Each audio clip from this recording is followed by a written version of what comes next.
Alors, bonjour à tous. Bonjour. Bienvenue dans ce nouveau café marxiste. Alors aujourd'hui, on a le plaisir d'accueillir Bruno Drewski, qu'on connaît bien. Donc Bruno, tu es historien, politologue, professeur à l'INALCO, spécialiste de... Alors bonjour à tous. Donc nous poursuivons notre série sur le conflit israélo-palestinien. La semaine dernière, nous avions reçu Dominique Vidal, qui nous a expliqué en quoi, contrairement à ce qu'on veut nous faire croire, l'antisionisme n'a rien à voir avec l'antisémitisme. Aujourd'hui, pour ce deuxième entretien, nous accueillons Christophe Oberlin, qui a écrit en 2020 un ouvrage intitulé « Les dirigeants israéliens devant la Cour pénale internationale ». Ce livre nous a beaucoup intéressés car il donne à voir une facette de la lutte des Palestiniens qu'on connaît moins, à savoir le recours au droit international.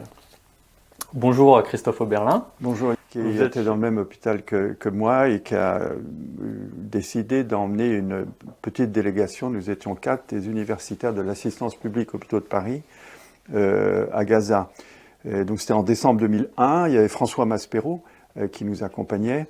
Et dès que je suis arrivé à Gaza, les chirurgiens gazaouis sont venus me voir parce qu'ils connaissaient ma spécialité. C'est pas seulement la chirurgie de la main, c'est la chirurgie réparatrice secondaire des membres, et en particulier les paralysies. Et ils m'ont montré des listes de blessés par balle qui avaient des paralysies sciatiques, des paralysies de tous les nerfs possibles, et donc toute une thérapeutique qu'ils ne connaissaient pas.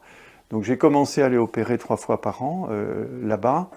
Très vite, j'ai externalisé les diplômes de formation en chirurgie réparatrice dont j'étais responsable dans mon université à Paris, en doublant les enseignements là-bas, en faisant passer des examens pratiques, des mémoires, etc.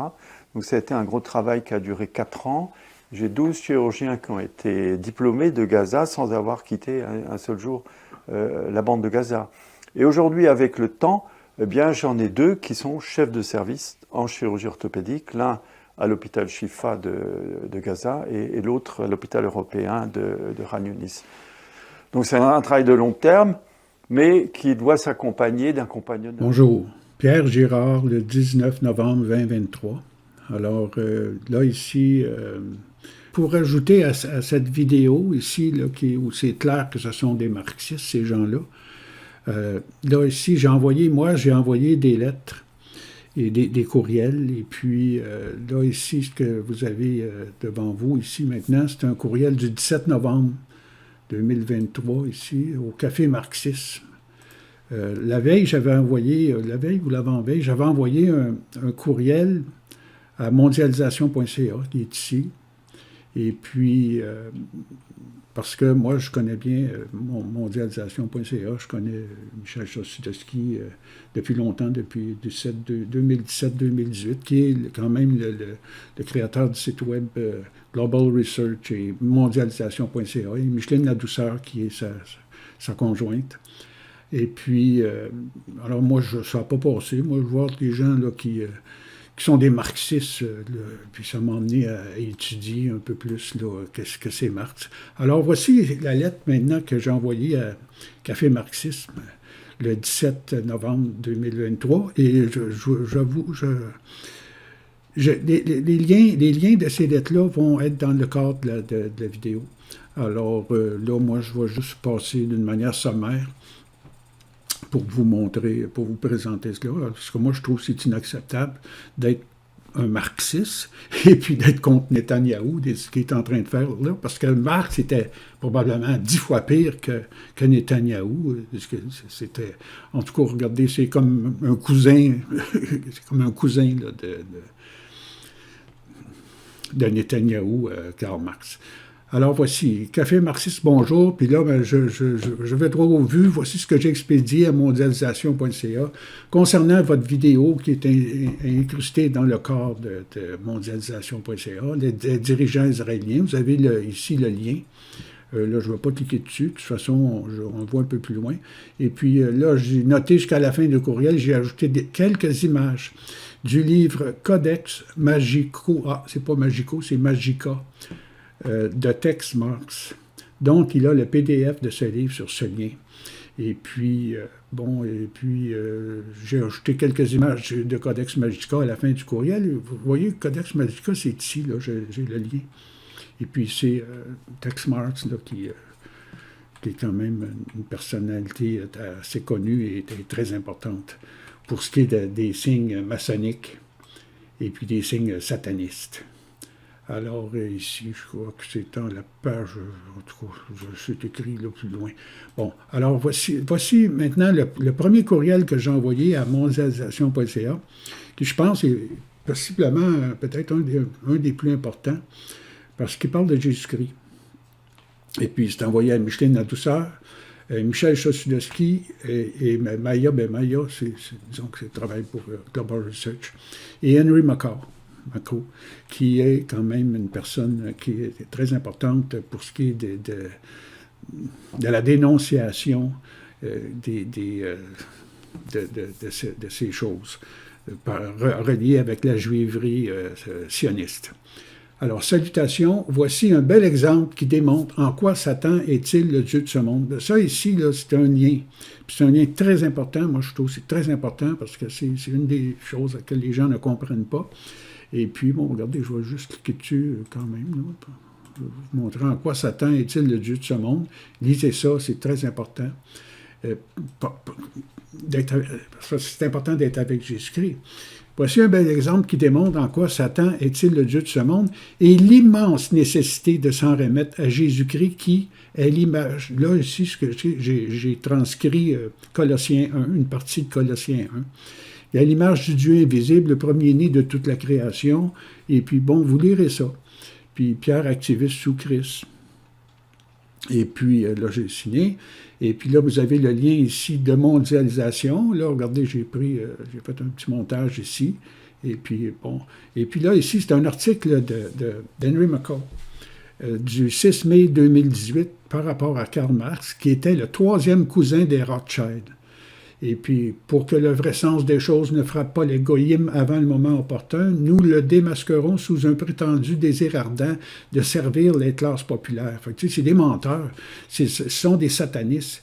Et puis, moi, je vous invite à lire ça. Puis, bon, ici, naturellement, Henry, il a écrit des livres, il a écrit beaucoup de livres. Il a écrit des livres sur les Illuminati, il est très connu. Et puis, bon, c'est un agent Rothschild. Bon, les critiques ont suggéré que la mission de Marx était de coopter le mouvement socialiste naissant avant même que Marx n'écrive un mot. Puis, enfin, ce sont tous des pions, mais en fin de compte, ce sont tous des pions de Satan. Puis c'est ça qu'il faut comprendre. Et puis, de toute façon, c'est ce qu'il faut savoir. C'est pour ça que c'est important de lire la Bible, puis d'étudier. Parce que si on n'étudie pas, ben, on se fait avoir. C'est comme ces gens-là, là, ils sont dans des philosophies... puis là, moi j'appelle ça de la masturbation sur des philosophies. Puis là, il dit, tu t'appelles café marxiste, puis tu dénonces Netanyahou, tu dénonces les sionistes. Puis café marxiste, c'est comme si c'était un enfant de Marx, puis un enfant tu sais, c'est comme des cousins c'est comme la même chose. C'est tellement, regardez, connexe Marx et le sataniste ici. Henry Macro, ici on voit le lien. Puis allez voir ça. Et puis, ici, bon, là, ici, c'est, OK, 15 novembre. Ah, OK, c'est peut-être la première lettre, c'est peut-être celle-là, ça se peut. Liste, bon, 15, tout à l'heure, c'était le 17, je pense. En tout cas, non, ça va. 14, c'est ça. OK, c'est ça. C'est une lettre qui a suivi celle-ci. Et puis, bon, j'observe en tant qu'homme de Dieu que les tenants des sites web importants comme Global Research, mondialisation.ca, et même en partie du moins comme Henry Macro. Et puis, bon, il y a un bibou qui m'écrit. Lui, en tout cas, je ne regarde pas plus que ça, ses affaires. Bon, comme Henry Macro, qui croit en Dieu, mais peut-être pas suffisamment en Jésus-Christ, le sauveur du monde. Mais ça, je ne veux pas trop juger Henry parce qu'il fait quand même de très beau travail. Ne réalise pas que l'unique solution est de faire confiance à Dieu et de le prier fortement de nous libérer de ce mal grave que sont les sionistes. Ces sites web et beaucoup d'autres sites activistes qui, malgré leurs bonnes intentions, notez que jamais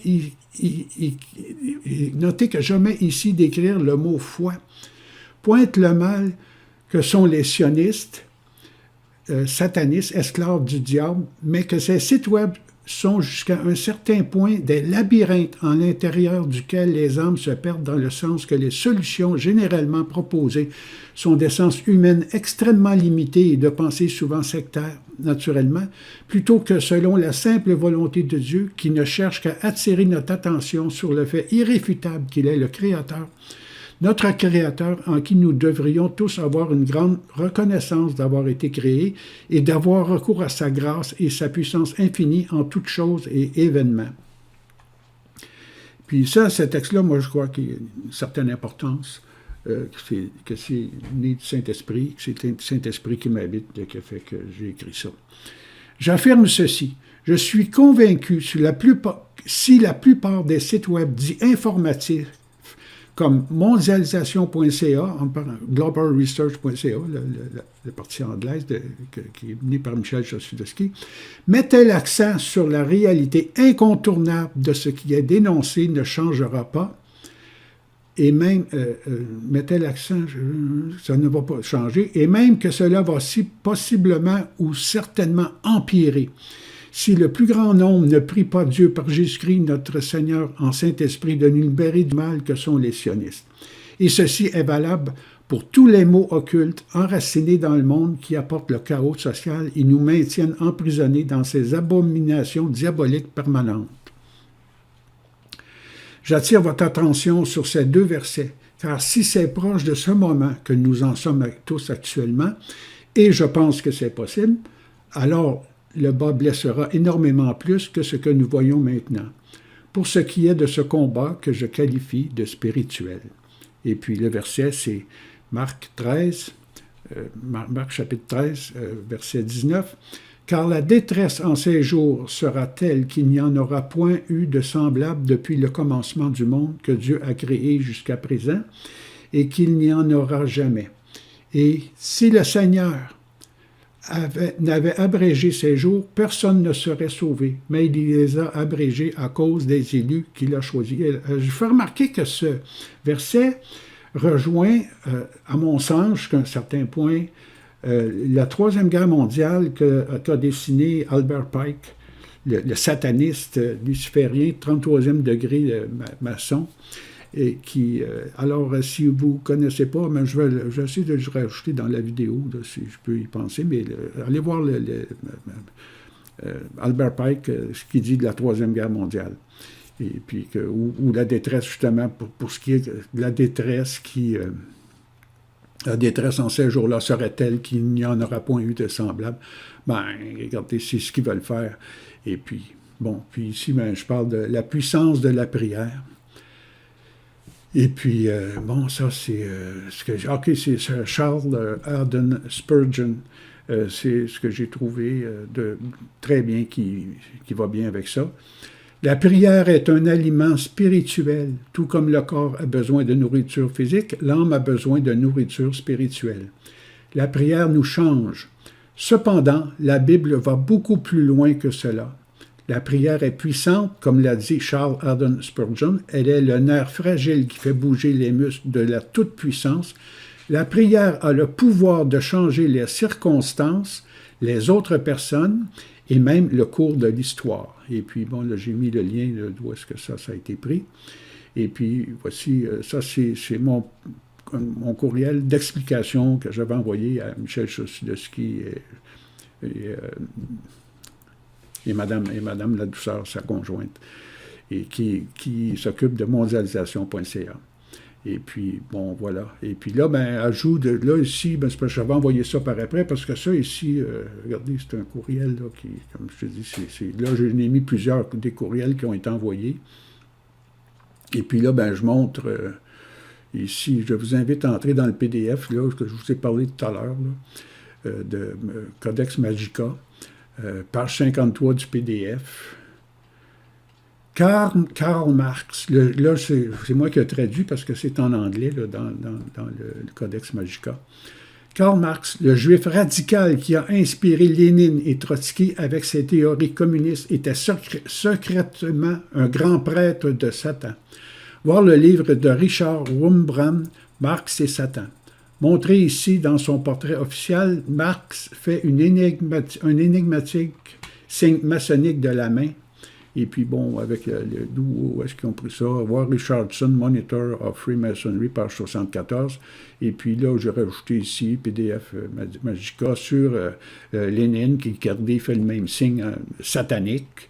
Et puis, là, puis ici, ben là, j'avais envoyé deux petites vidéos, un lien vers deux petites vidéos que Karl Marx Plan Holocaust for Europe Racial Trash, bon, et puis, en tout cas, regardez, fait que j'ai aussi trouvé cette citation de Marx que moi, je trouve très, très, très bien. Et puis, Antéchrist de Maria Valtorta. Mais Antéchrist est aussi le nom donné par Saint Jean aux adversaires résolus du Christ. 1 Jean 2, verset 18. C'est-à-dire ceux qui affirment devenir un messianisme sécularisé, comme ce fut le cas pour le marxiste. Et puis là, ici, j'envoie vers mon compte BitChute. Et puis, regardez, je vais rentrer dedans parce que j'ai mis des vidéos dans mon BitChute sur ce sujet ici. Voyez-vous ici, là, ça c'est ma dernière vidéo là, qui a été mise. C'est une bonne vidéo, c'est excellente. Avec Satan, j'ai conclu mon marché. Et puis, portrait, ça c'est par rapport à un article. Une fois de plus, comme Einstein, Freud et consorts, un mythe juif s'écroule à la lecture de cet article. Bon, puis là, ici, texte Marx, ici, c'est excellent. C'est par rapport aux Bibles, ça, c'est important. Puis là, justement, ma conjointe est prête à étudier ça, là, les Bibles qu'on lit. Et puis, nous, on le savait, mais disons qu'on pousse, ça nous aide à pousser un peu plus que ça. Et puis, en tout cas, là, j'ai mis ça ici. Et puis, voici l'article qui est ici. Mais là, il est en anglais. Vous avez le lien ici. Vous pouvez le faire traduire avec, par exemple, Chrome ou peut-être même Edge en français. Puis, de toute façon, là, ici, ça, c'est la lettre. Et puis, voyez-vous, ici, moi, je vais mettre ce lien-là, ici. Il y a trois lettres, là. Karl Marx Holocaust pour l'Europe. Voici, ça, c'est écrit 18 novembre. Bon, puis là, j'ai envoyé ça ici pour mettre les liens de Café Marxisme. Puis voici The Jewish Father of Communism. Fait que là, j'ai traduit ici. Le père juif du communisme, Karl Marx, a utilisé le terme Holocauste en 1856. Les classes et les races trop faibles pour maîtriser les nouvelles conditions de vie doivent céder, ils doivent périr dans l'Holocauste révolutionnaire. Bien, si ce n'est pas ce qu'il est en train de faire, Netanyahou, ou ils sont en train de faire les sionistes présentement, ben écoutez, là, il y a quelque chose qui ne marche pas, parce que regardez, réveillez-vous, là, tu sais. Puis Karl Marx Plan Holocaust for Europe Racial Trust. Et puis moi, c'est des vidéos que j'ai mis. Trotsky, déjà, c'est un sadique, c'est des sadiques, ce sont des gens d'un niveau de méchanceté inouï. Et puis là, là, on essaie d'emmener les gens à dire il va y avoir une cour, un tribunal international pour juger tout ça. Non, remettez-vous-en à Dieu, là, présentement, parce qu'ils font ce qu'ils veulent, ces gens-là. Ils n'ont rien à foutre puis c'est pas ça, ces gens-là, là, ce que c'est, là, c'est une secte, là. Café marxiste, là, je vous le dis, c'est une secte. Allez pas là-dedans. Je sais ce que c'est des sectes. Et puis, allez pas là-dedans. Fait que, bon, voyez-vous, j'ai mis quelques vidéos, parce que j'ai trouvé... et puis, bon, The Jewish Plan to Murder 6 Million Europeans, ça, c'est le texte que moi, j'ai traduit en français. Non, c'est peut-être pas celui-là. En tout cas. Et puis, attendez, là, j'ai un autre place, portrait de Karl Marx. Ici. Ah oui, je l'ai mis ici. Dans ça, ici. Ben moi, je l'avais envoyé. Et puis, ça, allez voir ça. Dans un autre poème, regardez, ici, regardez, dans un autre poème, Marx promet d'attirer l'humanité avec lui en enfer en compagnie de Satan. Et puis, c'est un article très, très, très intéressant. Et puis, regardez, une forte concentration de l'État. Voyez-vous, lui, il emmène à Henry McCall sur le communisme, qui est quand même un spécialiste du communisme. Et puis, là, ici, attendez, bon... Et puis voici, c'est ça, l'espérance de Dionys, il admet, car Dieu, cet art, Dieu ne le veut ni ne l'imagine, il jaillit des brumes noires de l'enfer jusqu'au cerveau, jusqu'à ce que le cœur soit ensorcelé, jusqu'à ce que l'essence s'ébranle. Avec Satan, j'ai conclu mon marché. Regardez, c'est un disciple de Satan, pur et pur. Et puis, regardez, là, ici, un autre écrit de Marx. « Alors je pourrais marcher triomphalement comme un dieu à travers les ruines de leur royaume. Ma poitrine est égale à celle du Créateur. » Fait que là, regardez, là, c'est complètement fou. Et puis, regardez ici, là. Dans Das Kapital, 1867, Marx affirmait qu'il était absolument nécessaire de souligner la nécessité de la violence dans les actions socialistes. Là, on parle de qui? De Marx ou de Netanyahou ou des sionistes, là, tu sais. Il a écrit « La violence est l'accoucheuse qui aide une nouvelle société à sortir du sein de l'ancienne. » Fait que, tu sais, ce que l'esprit de Marx voulait réellement, c'était traiter ces sujets avec une telle violence qu'ils finiraient par perdre tout sentiment de miséricorde et l'humanité envers leurs semblables. Les marxistes ont également pris tous les bénéfices de la production des ouvriers et ne leur ont pas payé assez ou pas du tout pour leur travail. De cette manière, les marxistes ont développé l'esclavage moderne. En tout cas, allez lire ce texte-là, c'est un excellent texte. Allez sur henrymacar.com, tapez Henry Macar puis Karl Marx, puis vous allez trouver encore plein de choses. Et puis, j'ai terminé ici par « Faites en tout temps par l'Esprit toutes sortes de prières et de supplications. Veillez à cela avec une entière persévérance et en priant pour tous les saints. » Puis ça, c'est dans Éphésiens 6. Éphésiens 6, c'est l'armure de Dieu. C'est un peu comme la fin du verset de l'armure de Dieu. Et puis là, je mets ici un post-scriptum que moi, je crois qu'il est important. Tous les saints ici, là, selon la Bible, veut dire celles ou ceux qui ont confié leur vie, comme moi, à Jésus-Christ. Donc, rien à voir avec des saints canonisés par un pacte. Parce que même moi, quand je lisais la Bible, ou dans les débuts, j'avais de la misère avec cette partie-là, tous les saints, parce qu'on est imprégné de ce que l'Église catholique romaine nous a appris, c'est eux autres qui canonisent les saints, puis ils font des statues partout, c'est de l'idolâtrie, puis tout ça.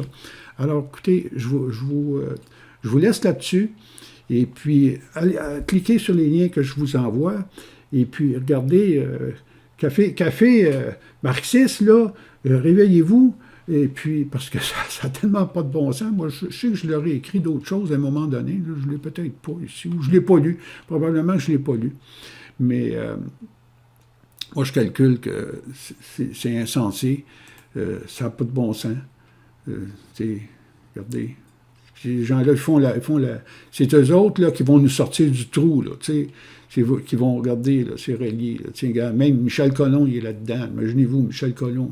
Moi, j'avais une certaine admiration pour Michel Colomb. Ben là, moi et ma conjointe, on n'écoutera plus Michel Colomb. Fait que, alors,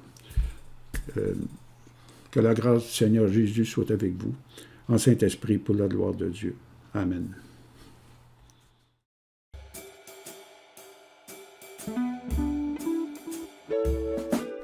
Tout comme Jeremy Bentham, dont nous avons parlé récemment, Karl Marx, 1818-1883, était un autre promu, un autre homme fabriqué, un acteur toute sa vie. Comme Bentham, il n'y a pas d'autre moyen de l'analyser qu'au travers de sa personnalité, ses actions et l'histoire de sa vie personnelle qui semble sabbatéenne et ou luciférienne. Le personnage de Marx était alambiqué, tordu et caméléon, comme si quelqu'un avait écrit un scénario et essayé d'enterrer tous les aspects qui ne correspondaient pas à la narration inventée. Aussi incroyable que cela puisse paraître, Marx est tenu en relativement haute estime dans le monde entier. Pourquoi ? En mai 2018, la Poste allemande a émis un timbre-poste pour commémorer le 200e anniversaire de Karl Marx. Son rival idéologique socialiste Mikhail Bakounine avait une vision globale de Marx. Une fois de plus, nous voyons le schéma familier d'un groupe d'élite proposant des pseudo-philosophies conçues pour asservir la population générale afin qu'elle puisse être dominée et pillée par ce que certains appellent des oligarques. Nous les appelons kleptocrates ou syndicats du crime. Ce monde est désormais, du moins pour l'essentiel, à la disposition de Marx, d'une part, et de Rothschild, d'autre part. Cela peut paraître étrange. Qu'y a-t-il de commun entre le socialisme et une grande banque ? Le fait est que le socialisme autoritaire, le communisme marxiste, exige une forte centralisation de l'État. Et là où il y a centralisation de l'État, il doit nécessairement y avoir une banque centrale. Et là où une telle banque existe, on trouvera la nation juive parasite qui spécule avec le travail du peuple. Profession de foi d'un démocrate socialiste russe, précédée d'une étude sur les juifs allemands. Lettre du réveil, Paris, 1869. Avant sa mort en 1876, Mikhail Alexandrovitch Bakounine a tiré la sonnette d'alarme sur la mainmise des banquiers plutocrates sur le mouvement révolutionnaire. Le congrès de La Haye de 1872 a été dominé par une lutte entre Marx et ses disciples qui prenaient l'utilisation de l'État pour instaurer le socialisme et la faction de Bakounine qui prenait au contraire le remplacement de l'État par des fédérations de lieux de travail et de communes autogérées. Bakounine a été expulsé et qualifié d'anarchiste jusqu'à ce jour. Contrairement à Marx, ceux qui ont rencontré et connu Bakounine en dehors de la sphère politique ont eu les plus belles choses à dire à son sujet. Le rôle de Marx était donc d'utiliser les travailleurs comme des idiots utiles et des outils aveugles qu'ils espéraient pouvoir manipuler. Pour poursuivre leur conspiration au nom de la classe ouvrière, ils ont dû cultiver et façonner toutes sortes d'utopies communistes et socialistes. Marx espérait exploiter la jalousie du prolétariat stupide pour imposer un enfer sur terre dans lequel la peur, la souffrance, la terreur et la trahison régnaient en maître. Dès le début, le mythe Marx a été imprégné d'obscurité. Son père, Hirschel A. Lévy Marx, un juge de la Cour suprême lié au Rothschild, s'était opportunément converti au christianisme en 1816. Quelle coïncidence, puisque le père de Hirschel était un célèbre grand rabbin de Cologne. Son beau-père était également rabbin. Le 5 mai 1818, Marx est né dans la ville allemande de Trèves. Bien que prétendument chrétien, il reçoit le nom mosaïque de Moses Mordecai Lévy Marx. Le nom Karl servait de couverture à sa personnalité chrétienne. Il n'a été baptisé qu'à l'âge de 6 ans. N'hésitez pas à le démentir, mais on prétend qu'il était le cousin au 3e degré de Lionel Nathan Rothschild, basé à Londres. Ensuite, par pur hasard bien sûr, le jeune Marx a fréquenté une école jésuite en même temps qu'une école talmudique où il a appris que les Juifs devaient dominer le monde. Bernard Lazare, 1865-1903, fonctionnaire et publiciste bien connu du judaïsme, a confirmé que Marx avait été affecté par le talmudisme. On sait peu de choses sur l'enfance de Marx. Mais au collège, son côté sociopathe renfrogné se manifeste. La mort de son père en mai 1838 a pu l'affecter et le rendre amer, ses revenus familiaux s'étant évaporés. Marx devient athée et se lance dans une poésie qui exprime une haine apocalyptique de l'humanité. 40 poèmes et le drame Oulanem, en versets écrits par Marx, ont été retrouvés à ce jour. Dans sa chansonnette Der Spielmann, le violoniste, il avoue « Cet art, Dieu ne le veut pas et ne le souhaite pas. Il s'empare du cerveau depuis les brumes noires de l'enfer, jusqu'à ce que le cœur soit ensorcelé, jusqu'à ce que les sens vacillent.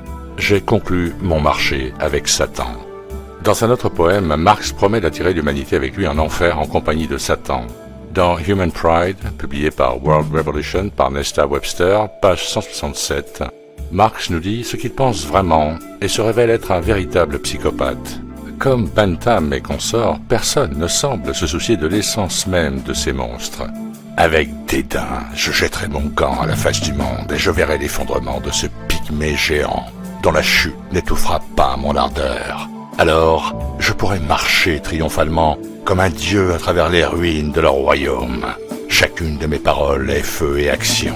Ma poitrine est égale à celle du Créateur. Le 14 avril 1856, Marx fait cette déclaration typiquement grandiloquente. L'histoire est le juge, le prolétariat est le bourreau. Il prend plaisir à parler de terreur et de maisons marquées d'une croix rouge indiquant que les habitants doivent être tués. Ces propos rappellent les expressions du sabbat Jacob Frank. Cela montre que Marx a probablement été affecté par le franquisme. Le père de Marx avait été en contact avec le franquisme et avait également inculqué cette idéologie à ses enfants. Trèves se trouve à proximité du centre franquiste de Francfort. À l'âge de 24 ans, Marx, le chrétien, travaille pour le rabbin Moses Hess, un agitateur rancunier, et subit son influence. Hess présente Marx au demi-juif Friedrich Engels. Hess insiste sur la nécessité de dresser les classes sociales les unes contre les autres et d'entraver ainsi leur coopération. Il veut provoquer une révolution socialiste en s'appuyant sur le judaïsme, le racisme et la lutte des classes. Il souligne que le socialisme est indissociable de l'internationalisme, car les socialistes n'ont pas de patrie. Le vrai socialiste n'a rien à voir avec sa nationalité. Il a également déclaré « Cela ne s'applique pas aux Juifs ». L'internationalisme sert les intérêts du judaïsme. Il souligne que les Juifs ont été chargés de transformer l'humanité en un animal sauvage, comme il le décrit dans son article à propos du système monétaire, volume 1, 1845. Marx lui-même n'a fait qu'admettre ouvertement et sans embâge, ce qui est toujours typique de son style, ce projet. Derrière chaque tyran, il y a toujours un juif. En novembre 1847, il refonde un groupe de révolutionnaires appelé la Ligue des Hommes Justes pour en faire le Parti communiste. Avec Engels, Marx réorganise, un terme soviétique, la Ligue avant la fin de l'année. Hess, Marx, Engels, Wilhelm Weitling, Hermann Krieg, Joseph Wedemeyer, Ernst et Ferdinand Wolff ont joué un rôle important. Ces événements ont eu lieu juste avant les révolutions de 1848 dans toute l'Europe. À l'époque, Marx et Engels ont été accusés de s'être séparés de Hess par des moyens détournés. Mais plus tard, ils ont tous deux déclaré ouvertement que de nombreuses idées de Hess méritaient d'être largement reconnues. Le manifeste communiste publié à Londres a probablement été rédigé en grande partie par des écrivains fantômes. Il s'agit d'un méli-mélo de pensées antérieures. Marx n'a fait que développer les idées des leaders Illuminati, Adam Weishaupt et Clinton Roosevelt.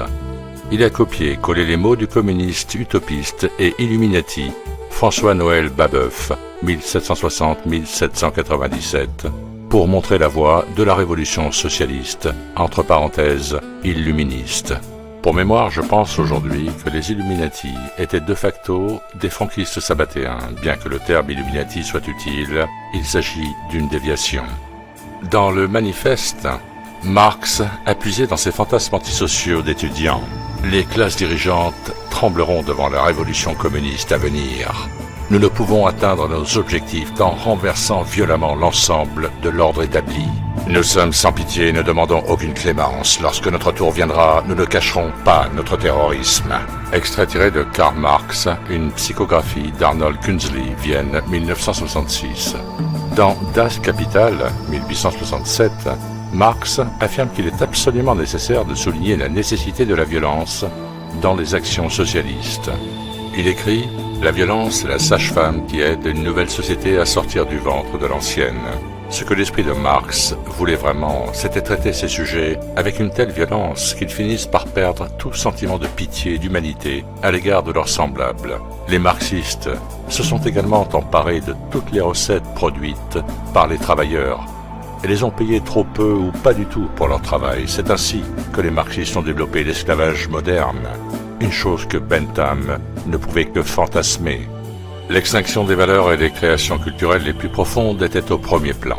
La doctrine de Marx ne concernait que la manière dont le travail physique crée de la valeur. En revanche, il ne reconnaissait pas la pensée créatrice. Il se distingue de Hegel, qui avait pensé en termes idéalistes, menant les idées au premier plan, alors que Marx a cherché à réécrire la dialectique en termes matérialistes, plaidant pour la primauté de la matière sur l'idée, donc de la matière sur la métaphysique. Certains juges du marxisme tentent de prétendre que ceux qui peuvent interpréter correctement la doctrine n'ont pas encore accédé au pouvoir. Comment se fait-il que seuls les marxistes qui ont mal interprété la doctrine soient parvenus à ce pouvoir? Simple coïncidence? Marx n'avait certainement pas l'intention de faire fonctionner ses enseignements. Les fantasmes de ses poèmes d'étudiants se sont concrétisés, attirer l'humanité avec lui en enfer en compagnie de Satan. Selon le mythe le plus célèbre, Marx n'avait pas d'argent et dépendait économiquement de son ami Engels. En réalité, c'est Nathan Rothschild qui l'a financé. Bakounine, dans son polémique contre les Juifs, remet les pendules à l'heure en affirmant que Marx et son équipe avaient un pied dans la banque et l'autre dans le mouvement socialiste. Marx raffole des mets les plus raffinés et du vin français, entre autres, qui sont importés pour les repas de sa famille, et celle-ci avait un faible pour les habitudes coûteuses. La consommation incontrôlée d'alcool et les orgies sauvages et coûteuses de Marx ne font qu'accroître sa fureur à l'égard de son environnement. Toutes les réunions à Paris devaient se tenir derrière des portes et des fenêtres fermées afin que les rugissements de Marx ne soient pas entendus dans la rue. Et puis, il y a les commentaires d'Engels sur Marx, qui court dans un effort acharné. Un noir de trêve, un monstre remarquable. Il ne marche pas, il ne court pas. Il saute sur ses talons et se déchaîne avec colère. Il était livide de haine, comme si 10 000 diables l'avaient attrapé par les cheveux. Un célèbre socialiste, franc-maçon et camarade de Marx, Giuseppe Mazzini, qui avait bien connu celui-ci, a écrit ceci à son sujet. Son cœur éclate plutôt de haine que d'amour envers les hommes, ajoutant que Marx était un esprit destructeur. Il avait l'habitude de lancer des avertissements « Je vous anéantirai ». Marx était un égoïste peu fiable et un intrigant menteur qui ne souhaitait qu'exploiter les autres, selon son assistant Karl Hensen. Hensen pensait également que Marx avait de petits yeux méchants qui crachaient des flammes de feu maléfiques. Marx ne s'intéressait pas à la démocratie. La rédaction du nouveau journal rhénan était, selon Engels, organisée de manière à ce que Marx en devienne le dictateur. Il ne supportait pas la critique, il se mettait toujours en colère si quelqu'un essayait de le critiquer. En 1874, lorsque le docteur Ludwig Kugelmann a simplement laissé entendre que si Marx organisait un peu mieux sa vie, il pourrait terminer Das Kapital. Marx n'a plus voulu entendre parler de Kugelmann et l'a calomnié sans pitié. Marx est du genre à recueillir des informations sur ses rivaux et adversaires politiques. Il livre les notes qu'il a prises à la police, pensant que cela lui sera utile. Marx condamnait l'exploitation des gens, n'est-ce pas? Lui-même exploitait tous ceux qui l'entouraient. Il combattait tous ceux qu'il ne pouvait soumettre. Enfant déjà, il avait été un véritable tyran. Travailler, c'est ce que Marx voulait le moins. Il spéculait beaucoup en bourse, perdant sans cesse d'énormes sommes d'argent. Il n'avait pas non plus de considération pour le travail des autres. De nombreux artisans qu'il engageait devaient attendre longtemps leur salaire. Sa gouvernante, Hélène Demuth, a travaillé comme une esclave dans son ménage pendant 40 ans sans recevoir le moindre salaire. En ce qui concerne Hélène Demuth, la gouvernante de Marx, on peut dire que le 23 juin 1851, elle a donné naissance à un petit garçon dont le père s'appelait Karl Marx. Celui-ci, ne voulant rien savoir de Henry Frederick Demuth, l'enfant est confié à une famille d'accueil. L'affaire du fils renié devint plus tard une source d'embarras pour les dirigeants bolcheviques à Moscou, si bien que Joseph Staline classa comme secrètes les lettres entre Marx et Engels, où cette affaire est trop apparente. Marx a soutenu l'esclavage aux États-Unis d'Amérique. Comme son frère sabbatéen Illuminati Albert Pike, il a déversé ses opinions racistes contre les Noirs. Le racisme et les canards antisémites ont été utilisés par Marx comme un moyen de contrôle et d'intimidation. Marx prêchait pour une société meilleure, mais ne se souciait pas de la morale. Il ne se souciait pas non plus de la propreté. Cela a eu un effet néfaste sur sa santé et sur ses contacts avec les autres révolutionnaires. Il a souffert de furoncles pendant 25 ans. En 1873, ces furoncles ont provoqué chez lui une dépression nerveuse qui s'est traduite par des tremblements et de violentes crises de rage. Il ne mangeait jamais de fruits ni de légumes. L'insomnie prolongée en est la conséquence et Marx utilise des narcotiques dont il devient dépendant. Il aimait le vin et les liqueurs et fumait énormément de cigares. Eh bien, nous avons ici le portrait d'un homme possédé par le diable. Et quand le diable dirige le monde, il en est fait un modèle de résistance au grand capital dans la mémoire collective. Que l'on puisse mettre un psychopathe de sa trempe, un imposteur, dès la première heure, sur un piédestal, en dit long sur l'endoctrinement des masses par la propagande.